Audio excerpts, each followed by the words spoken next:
बिस्मिल्लाहिर्रहमानिर्रहीम। नाज़रीन इकराम, जैसा कि आज हमारा प्रोग्राम है मैं और मेरी तालीम, और इसमें ये आसान तर्जुमा कुरान मुफ्ती तकी उस्मानी साहब का जो लिखा हुआ है, इसमें अब ये जो सारी चीज़ें बताई जा रही हैं, ये सावल है, इसकी 3 जिल्दें हैं। ये जैसे हम बार बार गुजारिश करते हैं कि आपने इसका ज़रूर मुताला शुरू करना है, इसके अंदर बड़ी खैरें हैं। अब इसमें अल्लाह पाक जो है ना, जो ये सूरह बकरा जहाँ से शुरू होती है, यानी उसके अंदर वल्लज़ीना युमिनूना बिमा उन्ज़िला इलैका वमा उन्ज़िला मिन क़ब्लिका व बिल आखिरति हम युक़िनून उलाइका अला हुदम मिन रब्बिहिम व उलाइका हुमुल मुफ़्लिहून। और जो इस वही पर ईमान लाते हैं, जो आप पर उतारी गई, और जो उस पर जो आपसे पहले उतारी गई, और आखिरत पर वो मुकम्मल यकीन रखते हैं, ये हैं वो लोग जो अपने परवरदिगार की तरफ से सही रास्ते पर हैं, और यही वो लोग हैं जो फलाह पाने वाले हैं। बिस्मिल्लाहिर्रहमानिर्रहीम। अस्सलामु अलैकुम नाज़रीन इकराम। आज हम हाज़िर हैं इतवार वाले दिन का प्रोग्राम लेकर, जिसका मौजू है मैं और मेरी तालीम।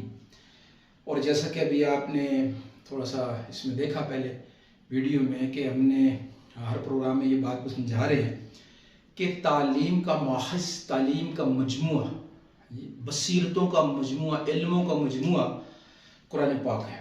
और ये मुसलमानों के लिए सिर्फ नहीं है, ये सारे इंसानों के लिए पैगाम है, उनके क्रिएटर की तरफ से, उनके पैदा करने वाले की तरफ से, उस खालिक की तरफ से, मालिक की तरफ से, राज़िक की तरफ से। अब हुआ क्या है कि हर दौर में जो भी आसमानी किताब उतरी है, वो उस ज़माने वाले सारे इंसानों के लिए। अब ये कुरान पाक जो है नबी पाक सल्लल्लाहु अलैहि वसल्लम लाए हैं, चूँकि आखिरी नबी हैं, तो ये अब क़यामत तक आने वाले सारे इंसानों के लिए ये हदायत की किताब है, इंस्ट्रक्शन बुक है। तो इसमें अब देखेंगे दुनियावी तरक्कियों के लिए यूरोप में, अमेरिका में उमर लाज के एक ला है, उनका ला है, उसमें बाकायदा उन्होंने लिखा कि उमर लाज, कि हज़रत उमर रज़ी अल्लाह तआला अन्हु के कानून के मुताबिक ये काम हमने ऐसे करने, ये काम हमने ऐसे करने, वो कर रहे हैं। उन्होंने अपने मुल्कों में ऐसे उमर लाज को नाफज किया हुआ है, और उससे वो दुनियावी तरक्कियाँ हासिल कर रहे हैं। अब आपको जो है एक वाक़या सुना देता हूँ। एक दफ़ा ये मौलाना तरज़मी साहब ने अपने बयान में फरमाया था कि मैं इंग्लैंड गया हुआ था, तो वहाँ पे मुझे उन लोगों ने कहा जी कि यहाँ जेलों में कैदी जो है ना, वहाँ मुसलमान भी होते हैं, तो आप ज़रा उनके साथ भी ज़रूर मुलाकात करें। वो वहाँ पे भी एक सिस्टम बना हुआ है कि हर मज़हब वाले वो बड़े को जो है ना जेलों में भेजते हैं, अस्पतालों में भेजते हैं, तो वो उनकी रहनुमाई करें अपने मज़हब के मुताबिक। खैर, मौलाना कहते हैं कि मुझे वो ले गए, तो वहाँ पे जब उन्होंने मुझे अंदर सारा सैर करवाई, तो थोड़ा सा एरिया मुझे दिखा चुके थे, तो इतने में जो है उनका एक आदमी आया, सिंपल एक आदमी ने आके मेरे सामने खड़ा हुआ माजरत की। उसने कहा जी मैं जेलर हूँ, और कोई मेहमान आ गए थे, मैं आपको अटेंड नहीं कर सका, तो माजरत अभी मैं आ गया हूँ ना। तो मौलाना कहते हैं मैंने पाकिस्तान में भी जेलों का विजिट किया, और यहाँ जेलर का मैंने स्टाइल देखा हुआ है, जेलर का जो है वो अल्लाह गुल्ला पूरी गारद होती है। तो मैं देखा अकेला ही आया, तो मैं हैरान होकर उससे पूछ रहा था कि तुम जेलर हो? कहते हैं हाँ जी मैं जेलर हूँ, इस सारी जेल का बड़ा, लेकिन कोई उसके साथ जो है अल्लाह शेरी कुछ भी नहीं। खैर, कहते हैं मुझे उन्होंने विजिट करवाते करवाते किचन में लेकर गए। किचन में उन्होंने बाकी चीज़ें, कैदियों को हम ये खिलाते हैं, ये देते हैं, वो करते हैं, ये सारी चीज़ें उन्होंने बताई। तो फिर मुझे एक ख़ास बड़ी एक अलमारी वो खोल के वहाँ से जो है कहते हैं कि उन्होंने एक टिफ़िन ला के मुझे दिखाया। टिफ़िन कहते हैं कि ये हमने एक कंपनी से ख़ास आर्डर पे बनवाए हैं इस जेल के लिए। इसकी खासियत ये है कि हमने उनसे कहा था कि भाई ऐसे हमें टिफ़िन बना के दें, हॉट पॉट बना के दें, कि जिसमें हम खाना डालें तो उसका टेम्परेचर गर्म का वही मेंटेन रहे अगले 24 घंटों तक, अगले कुछ अरसे तक, उसमें कमी ना आए। तो उन्होंने खास करके हमें ये बना के दी, हमने बनवाए हैं और जेल में लाए हैं। और ये फिर मुझे कहने लगे पता है जी किसके लिए बनाए हमने? मैंने कहा जी नहीं। वो कहने लगे कि हमारे चूँकि जेल के अंदर जो मुसलमान कैदी होते हैं, तो जब रमज़ान का महीना आता है तो हमारा जो मेन्यू होता है, जेल के अपने औकातकार हैं, सुबह नाश्ते के, दिन के खाने के, रात के खाने के, तो उस वक्त مسلمانوں کے ٹائم جو ہے وہ بدل جاتے ہیں کھانے کے. تو ہمیں اس کا احساس تھا کہ بھئی اگر ہم اپنے ٹائم کا کھانا ان کے لیے چھوڑیں گے تو وہ ان کو وہ اس سٹینڈرڈ کا کھانا نہیں ملے گا جو باقی قیدیوں کو ملے گا. لہذا یہ انصاف کی بات نہیں ہے کہ باقی قیدی تو جو ہے وہ اس سطح کا اچھا کھانا کھائیں اور مسلمان قیدی وہ ویسا کھانا نہ کھائیں. تو ہم نے یہ اسپیشل بڑے مہنگے قسم کے جو ہے نا ہاٹ پاٹ بنوائے ہیں. اب ان میں جب ہم کھانا ڈال دیتے ہیں بالکل اسی ٹمپریچر پر رہتا ہے جب مسلمانوں کے سحری کا اور افطاری کا وقت ہوتا ہے تو وہ اس کو استعمال کرتے ہیں، بڑے خوش ہوتے ہیں. مولانا کہتے ہیں جب میں نے یہ دیکھا تو میں نے کہا ابھی ان کے اوپر عذاب نہیں آئے گا. کیوں؟ کہ ابھی انصاف کے ساتھ کام کر رہے ہیں، عوام کے لیے، رعایا کے لیے انصاف کے تقاضوں کو پورا کر رہے ہیں.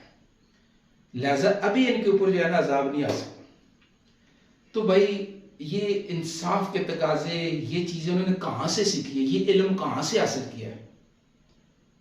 ہاں جی، ہم بس یہ تھے مسلمان اتنا عظیم ترین، اتنا خاص علوم جو اللہ پاک نے خود انسانوں کی رہبری کے لیا. یعنی جہاں سے ہمارا قرآن شروع ہوتا ہے وہیں سے اللہ پاک کہہ رہے ہیں ذالک الکتاب، یہ ایک ایسی کتاب ہے جس میں کچھ شک نہیں ہے، ہدی للمتقین، یہ ہدایت ہے واسطے متقیوں کے. لیکن یعنی متقی لوگ اس سے ہدایت اٹھائیں گے، فائدہ حاصل کریں گے. لیکن ہدایت کی کتاب آگے فرمایا کہ یہ بلاغ للناس ہے، سارے انسانوں کی رہنما. لیکن آج ہم نے کیا کیا کہ اس عظیم ترین تعلیمی انسٹرکشنز کو چھوڑ کے غیروں کی باتیں لے کر اپنی نسلوں کو تباہ کر دیا، اپنے آپ کو تباہ کر دیا. تو بھائی ماخذ جو اللہ پاک کی طرف سے چیز بھیجی گئی ہے وہی ساری دنیا کے انسانوں کے لیے دونوں جہانوں کی فلاح و کامیابی کی بات، جیسے آج صرف یہ پہلے ویڈیو میں آئی نا کہ اللہ پاک کی طرف سے وہی لوگ فلاح والے راستے پر ہیں، وہی لوگ فلاح والے ہیں جو اس کتاب پر بھی ایمان لاتے ہیں، جو اس سے پہلے اتری اس پہ بھی ایمان لاتے ہیں. تو اب ہمارا جو یقین ہے وہ سب سے پہلے قرآن کی تعلیم، اس قرآن والی تعلیم کو لے کر بنیاد بنا کر ہم دنیاوی سارے علوم حاصل کریں، ہمیں کوئی منع نہیں کرتا. اب ایک چھوٹا سا واقعہ اور سنا دوں کہ جب آسمانی انسانیت کے لیے جو تعلیم ہدایات اللہ نے دی ہیں، انسانیت کی تعلیم سے جو لوگ اعراض کرتے ہیں. ہمارے پاس ایک گاہک آیا، ایک بڑی عمر کے بابا جی تھے، وہ ویسے بات چیت کر رہے تھے، اس میں بات چل گئی میرا بیٹا ہے جی، کہتے ہیں اس کو بچپن سے بڑا شوق تھا فوج میں جانے کا. تو جب اس نے پڑھائی مکمل کی، فوج کا ٹیسٹ وغیرہ ہوا، ساری چیزیں اس نے ٹیسٹ، شوق تھا تو اس نے ہر ٹیسٹ پاس کیا. تو آخر میں انہوں نے کہا جی کہ ہمیں افسوس ہے جی کہ آپ کے بیٹے نے تمام ٹیسٹ پاس کیے پر اس کا ایک مسئلہ ہے. کہ کیا کہتے ہیں جی اس کا ایک گردہ نہیں ہے. میں نے کہا جی کیسے؟ کہتے ہیں جی اس کا گردہ نکلا ہوا ہے. کوئی کہتے ہیں وہ تو اپینڈکس کا آپریشن ہم نے کروایا تھا. کہتے ہیں جی وہ بس ایک گردہ نہیں ہے جس وجہ سے ہم اس کو فوج میں نہیں رکھ سکتے. تو ہم نے کہا جی کیا؟ وہ کہتے ہیں بس یہی ہوا، 15-16 سال کی عمر کا جب تھا تو اس کو وہ اسپتال میں لے کر گئے. ڈاکٹر نے کہا جی اس کو اپینڈکس ہے تو آپریشن فوری کرنا پڑے گا، جلدی کرو جلدی کرو. انہوں نے جلدی سے ہم نے پیسے جمع کروایا، انہوں نے بس ٹھیک ٹھاک کر کے گھر بھیج دیے. اب جا کے ہمیں پتہ چلا کہ یہ ان ظالموں نے تو اس کا گردہ نکال لیا. یہ ڈاکٹری کا جو علم تھا یہ قرآن و حدیث انسانیت والے علم سے دور تھا. اور انسانیت کے ساتھ جو ظلم کرتا ہے اللہ پاک خود بھی اور یہ کائناتی سسٹم بھی اس سے انتقام ضرور، نیچر انتقام لیتی ہے.